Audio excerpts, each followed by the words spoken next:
And I think, by 2030, we will have come a long way. And the key I would like to see is what we've done in this country. We tend to underestimate our capability. We don't want to be powerful and arrogant, but with some humility, we've done very well. And there are many things that we're doing in energy that could create exportable, profitable businesses for the future, provided we don't keep changing our minds. The worst thing about business, the worst thing for business, is when people say, go up the hill, and then halfway up they say, no, actually, come down again. That's costly. That costs your shareholders money, not the government's. It costs shareholders money because there's dead losses, and it also saps confidence, and business is built on confidence. Yes. Just on that, why do you think the relationship with business has soured under this government? Well, I do think changes of direction, which documented everywhere, make business very concerned about governments.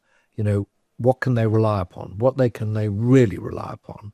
And it's not about rhetoric. It's about observed behavior. And that's what businesses look at. They look, any investment, you can't sell investment purely on PowerPoint. You have to say, actually, I have track record, and this is what I do. This is my experience. These are my people, and this is how they're going to work.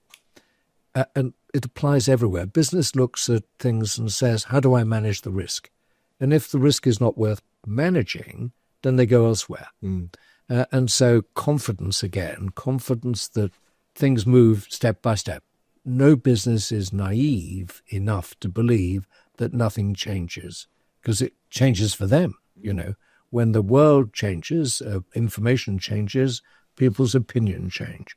But it has to be done in a systematic way. Chopper's Political Podcast, sponsored by Tally Money. Beating the system with gold you can spend. Gold has increased by an average of 11% per annum since the year 2000. Visit tallymoney.com to find out more.